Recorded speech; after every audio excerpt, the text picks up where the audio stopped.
안녕하십니까, 여러분. 전 눈에 넣어도 아프지 않을 두 아이의 아빠이자 50대 남성입니다. 저는 몇 달 전 악마를 보았습니다. 사람이라면 어떻게 저럴 수 있을까 싶었죠. 그 사람은 사람이길 포기한 악마와 다름없었어요. 그 사람은 바로 제 전처입니다. 지금부터 제게 일어난 믿기 힘든 이야기를 하나 해드리겠습니다. 전 8년 전에 아내와 헤어졌습니다. 저희는 맞벌이 부부였는데 당시 저는 작은 회사를 하나 운영하고 있었고 아내는 규모가 꽤 커다란 프랜차이즈 음식점을 하나 운영했었죠. 아내는 원래 전업주부였지만 계속 집에서만 있다 보니 우울하고 괴롭다며 자기도 돈을 벌고 싶다고 말을 하길래 음식점을 하나 해주었어요. 아내 명의로 말이죠.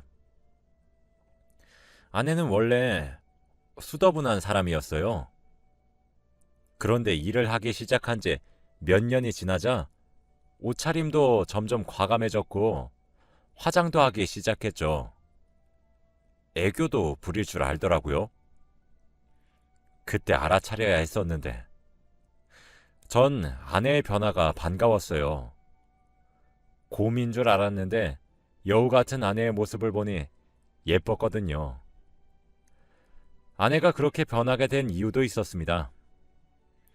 음식점에 재료를 조달해주던 남자가 하나 있었는데 그 남자랑 눈이 맞았더라고요. 그 남자는 아내보다 8살이나 어렸어요. 무슨 세기의 사랑인 양 바람을 피기 시작했죠. 앞에 말했듯이 저에겐 두 아이가 있습니다. 둘 다 여자아이죠. 아이들 때문에 아내의 바람을 알아도 모른 척, 눈뜬 장님인 척을 하며 그냥 참고 살려고 얼마나 다짐했는지 몰라요. 처음 제게 들켰을 때 아내는 흠칫하는 듯 했습니다. 그래서 자제하는구나 했는데 아내가 바람을 피우고 있다는 사실을 알고 나서도 제대로 대응을 하지 않으니 아내는 점점 대놓고 바람을 피우기 시작하더라고요. 아주 미쳐 날뛰면서 말입니다. 기세등등하게 외박하기도 하고 술에 절어 새벽에 들어오기도 하였는데 그 빈도는 점차 늘어갔어요. 한 달에 한 번이던 것들이 어느새 이틀에 한 번 정도가 되었더군요. 우리 부부의 사이는 날이 갈수록 나빠질 수밖에 없었습니다.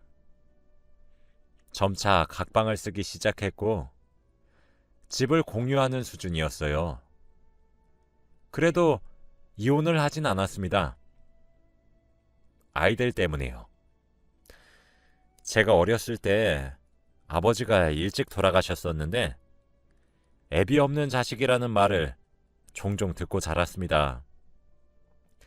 그래서 제 아이들에게 제가 받았던 상처를 똑같이 안겨주고 싶지 않았어요. 그런데 어느 주말 전 다른 날과 다름없이 아이들과 함께 시간을 보내고 있었는데 아이들이 제게 그러더군요. 엄마는 자기들을 싫어하는 것이 아니냐고요.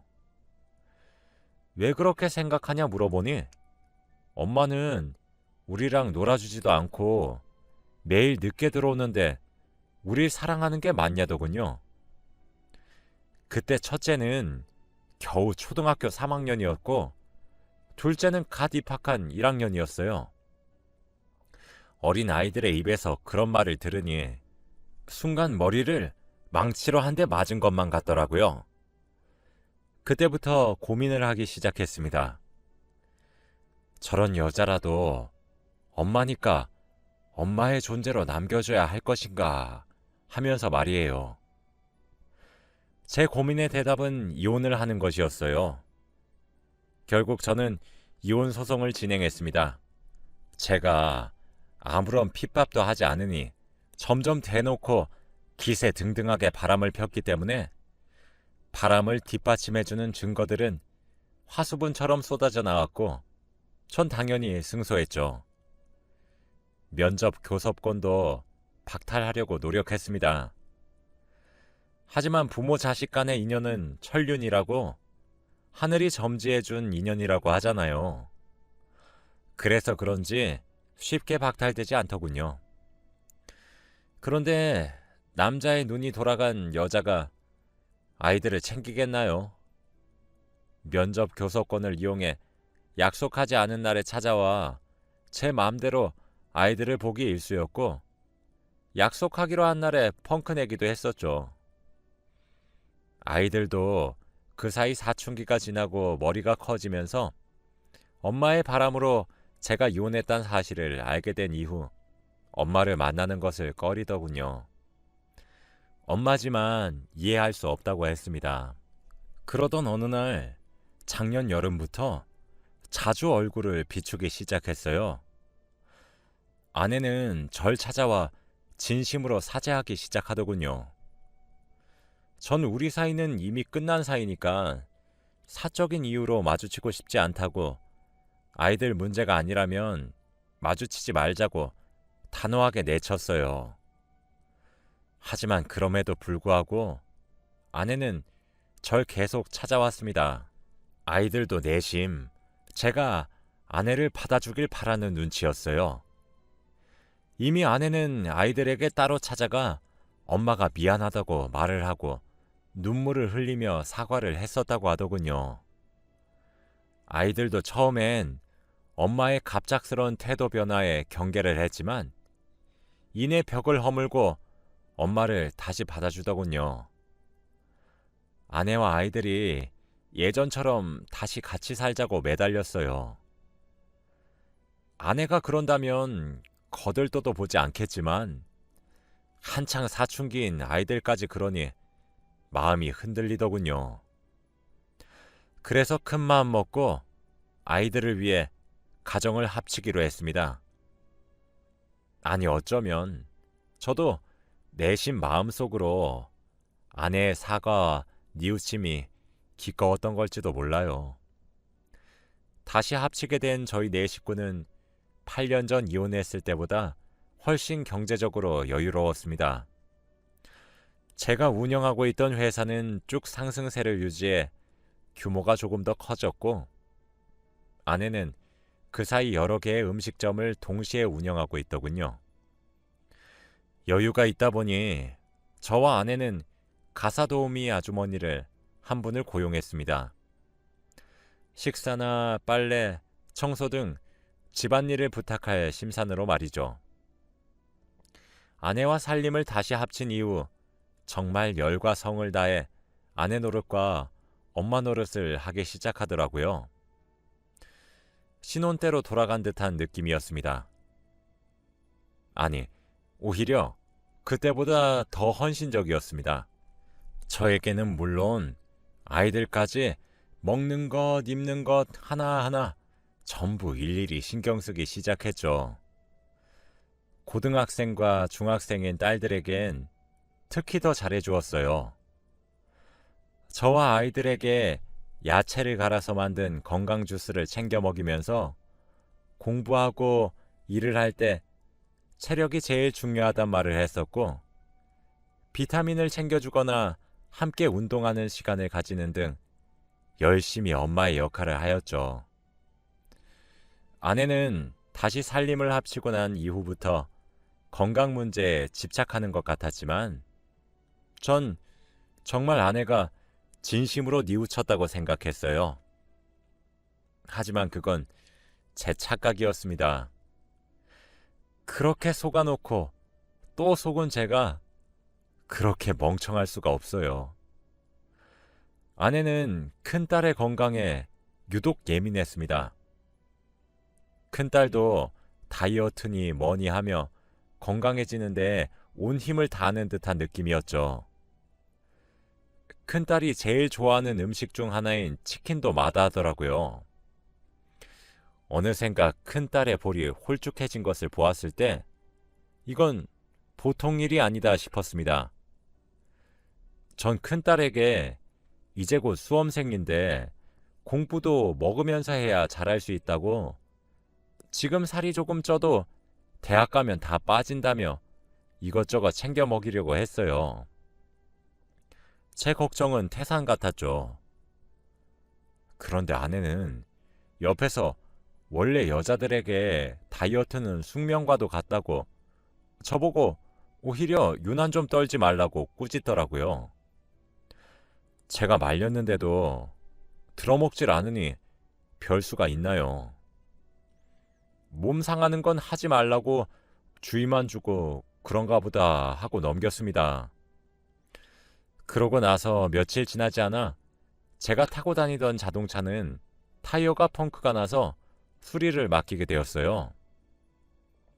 이왕 수리를 맡긴 김에 부품도 교체해야겠다 싶어 그것까지 요청했었죠. 시간이 조금 걸린다는 말에 저는 아내의 자동차를 빌려 출근을 했습니다. 제 회사는 차로 이동을 해야 했고 아내는 대중교통으로도 출퇴근이 괜찮았거든요. 아내의 차를 사용한 지 사흘 정도 되었던 날이었어요. 조수석으로 손을 뻗어 가방에서 울리는 전화를 찾기 위해 한 손으로는 운전을 했고 한 손으로는 휴대폰을 찾아 꺼냈죠. 그 순간이었어요. 제가 잠시 눈을 뗀 사이에 전 사고가 났습니다. 반대편에서 졸음 운전으로 제가 가고 있는 차도를 덮친 것이었습니다. 그러다 저와 사고가 난 것이죠. 상대 측의 과실이 컸기에 증명하기 위해서 아내의 자동차에 달린 블랙박스 파일을 제출해야 했습니다. 그런데 영상을 한번 확인이나 해보고 보내야지 하는 가벼운 마음으로 블랙박스 판도라 상자를 열었어요. 그런데 재생되는 영상 속에서 저는 소름 끼치는 사실을 하나 알게 되었습니다. 제가 사고가 나기 하루 전날이 주말이었는데 아내가 잠시 차를 썼었던 적이 있었어요. 제게 요한 마트에 잠시 들렸다 오겠다 말을 하고 말이죠. 그런데 아내는 마트에 가질 않고 그때 만나고 있었던 남자를 찾아갔더군요. 영상 속에는 그 둘의 대화가 담겨 있었습니다. 언제까지 우리 이렇게 살 거야? 라는 그놈의 애교 어린 말에 아내는 미안하다고 말을 하며 나한테 당신밖에 없는 건 잘 알잖아 라고 하더군요. 외롭다는 남자의 말에 꼭 안아주었죠. 그러면서 덧붙이기를 나 그 사람이랑 같은 식탁에 앉아 얼굴 보면서 밥을 먹는 것도 너무 고문이야. 그럴 때마다 당신이 얼마나 보고 싶고 그리운지 당신이 알아? 우리가 함께 살려면 이 정도는 감수를 해야 돼. 나 정말 당신 하나 보고 이렇게 고생하는 거야. 내 맘 알지? 조금만 더 기다려줘. 하며 어르고 달래는 아내를 보니 참 별별 생각이 다 들더라고요. 그리고 애 아빠가 가족이라면 끔찍히 생각하는 사람이라서 진짜 이렇게까지 할 수밖에 없어. 내가 들어와서 애들한테 헌신하고 그러는 모습을 봐야 진정성이 있잖아. 원래 사기도 치려면 그 역할에 빙의해야 하는 거야. 알았지? 라는데 진짜 기가 막히더군요. 저는 생각보다 큰 사고임에도 불구하고 큰 상처가 따로 없어 며칠 후 집으로 잘 퇴원할 수 있었어요. 오자마자 아내의 캐리어를 열어 짐을 간단하게 싸고 있었습니다. 쫓아낼 생각이었고 아내도 할 말이 없겠지 싶었거든요. 그런데 옷장 깊숙한 곳에서 웬 종이봉투를 하나 발견하게 되었습니다. 그 종이봉투 안속에는 간이식 안내서랑 적합성 검사 종이가 들어있더군요. 그곳엔 우리 큰딸의 이름이 적혀 있었습니다. 와, 정말 설마 싶었어요. 저는 큰딸에게 연락했죠. 밖에서 따로 큰딸과 만나기로 약속했고, 아내의 짐은 쌌던 걸 다시 풀고 일단 아무런 일도 없는 척했어요. 일단 큰딸에게 자초지종을 들어봐야 했습니다. 그리고 밖에서 큰딸을 만나서 이야기를 들은 저는 진짜 하늘이 무너지는 것만 같았어요. 알고 보니 아내는 간 질환으로 간이식이 절실한 상황이었다고 합니다. 큰딸이 말하기를 언젠가부터 엄마가 자신과 동생을 만나러 꼬박꼬박 찾아왔다고 해요. 그러면서 점차 미안하다고, 엄마가 많이 어리석었다고 사과를 했고, 하루는 아이들에게 무릎을 꿇고 울면서 용서해주면 안 되겠냐고, 이제 엄마 노릇하면서 살고 싶다고 빌었다고 하더군요. 순진한 제 아이들은 엄마가 눈물 짓는 모습에 진심이라고 착각하고 사과를 받아들였다고 합니다. 그런데 어느 날 큰딸을 데리고 무작정 병원으로 찾아가 적합성 검사를 시행했다고 해요. 그런데 큰딸의 간이 적합했나 보더군요. 그러면서 큰딸에게 부탁을 가장한 협박을 하기 시작했어요. 너 나에게 간을 기증해주지 않으면 우리 가정은 다시 산산조각이 날 것이다. 그건 다 너 때문이다. 네가 나에게 간을 주지 않으면 난 죽을 것이고 난 죽어서도 널 원망할 것이다. 그런데 네가 주지 않더라도 난 괜찮다. 난 네 동생을 데리고 병원에 와서 적합성 검사를 또 할 것이다. 뭐 이런 식으로 말이죠. 무슨 현대판 별주부전도 아니고 말이에요.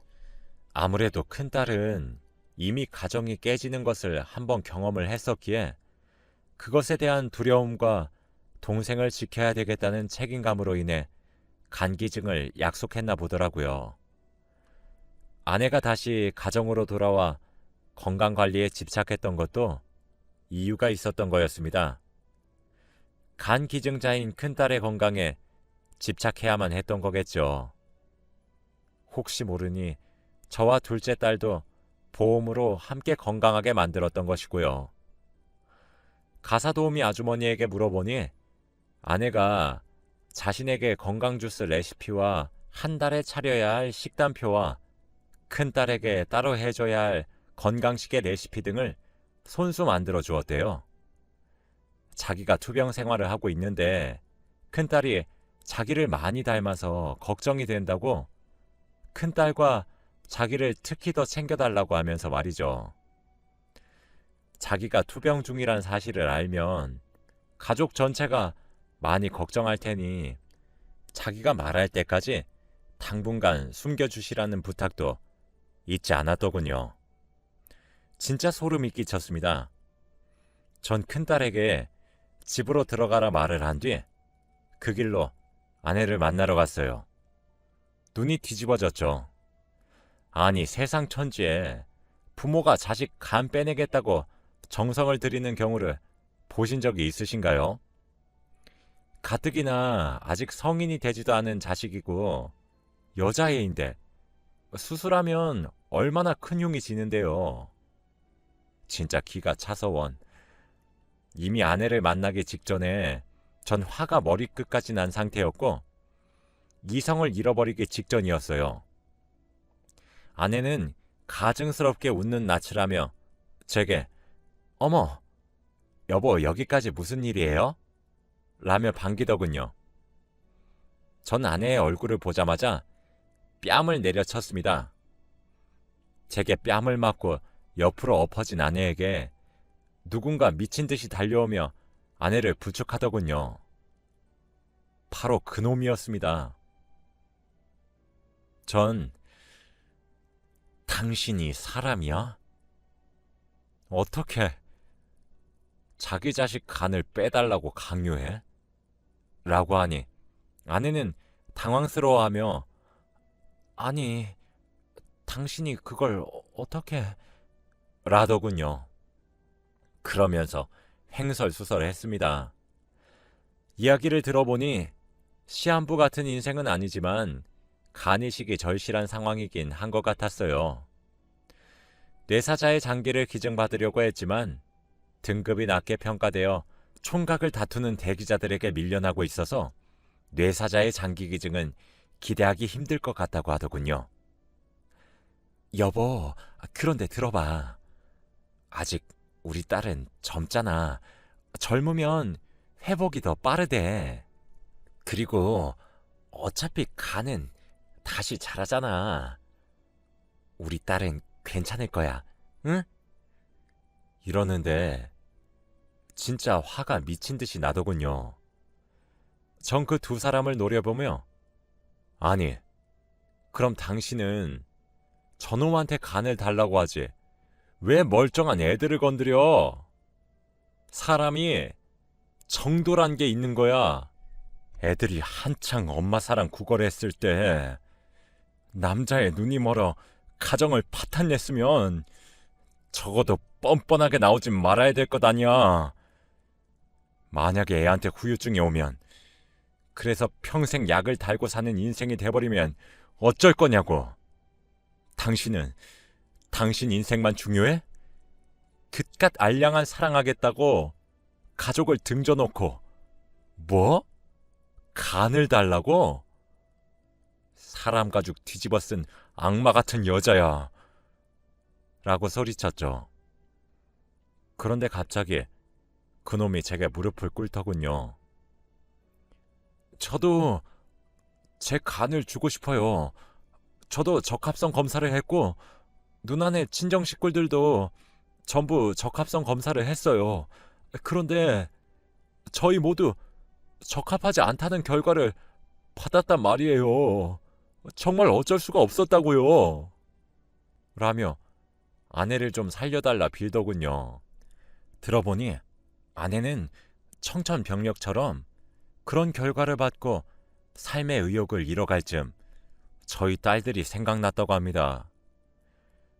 둘째는 너무 어리고 첫째는 조금 있으면 성인이 되기도 하고 그래서 믿져야 본전으로 애들에게 사과하면서 달랜 후 첫째를 데리고 무작정 병원으로 가서 적합성 검사를 했는데 큰딸의 간은 적합성 검사를 통과했던 거였죠. 아내도 같이 무릎을 꿇고 제게 빌기 시작했어요. 저는 난 절대 허락 못해. 두 번 다시 내 새끼들 건들 생각하지 마. 이번엔 당신 뺨 한 대로 끝내겠는데 다음에 걸리면 뼈도 못 추릴 줄 알아. 그러게 행실을 곱게 하지 그랬어. 당신 천벌 받은 거잖아. 안 그래? 살림만 합치길 천만 다행이지. 당신은 몸만 나가면 될 것 아니야. 내일 문 앞에 당신 물건 다 내놓을 테니까 가져가.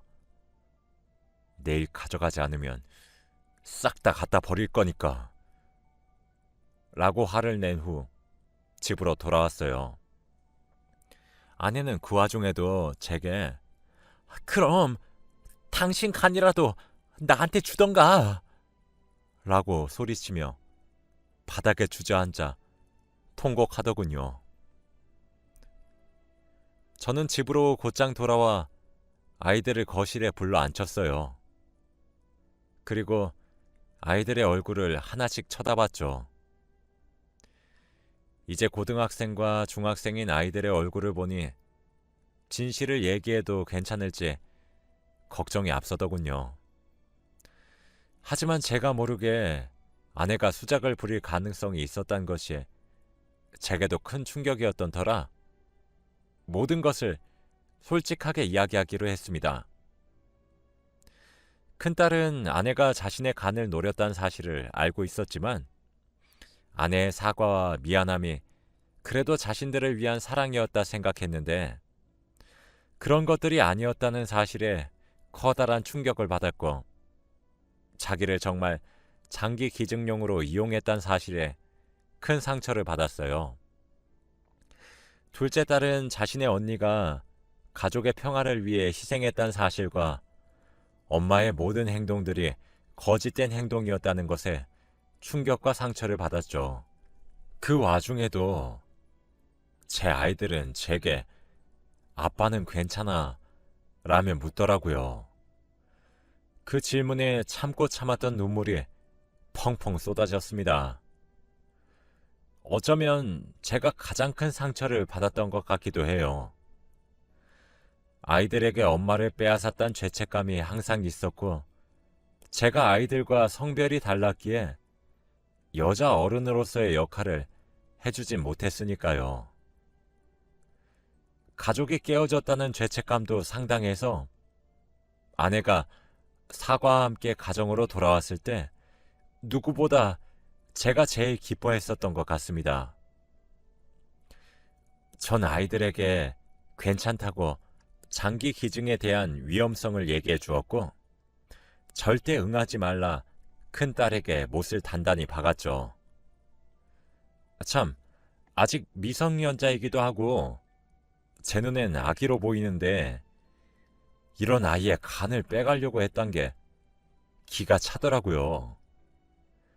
그렇게 저희 가족은 다시 헤어졌습니다. 아내가 저희 집에 몸만 들어와 살림만 합쳤던 터라 법적으로 엮여있지 않아서 두 번째 헤어짐은 단순했어요. 그 뒤로 꾸준하게 저희 가족에게 연락을 해오곤 있습니다. 전 이번엔 이 모든 일들을 근거로 아이들의 면접 교섭권을 박탈해 보려고 해요. 어렵겠지만 불가능하진 않을 것 같기도 합니다. 인생을 살아가다 보면 많은 일을 겪게 된다고 하는데 전 그 여자가 빨리 죽어버렸으면 좋겠어요. 저도 제가 이런 마음을 갖게 될 줄 생각조차 해보지 못했답니다. 모든 일이 정리되면 아이들을 데리고 가까운 곳으로 여행이나 갔다 오려고 해요. 잘 마무리되길 여러분들도 빌어주세요. 제 이야기를 끝까지 들어주셔서 정말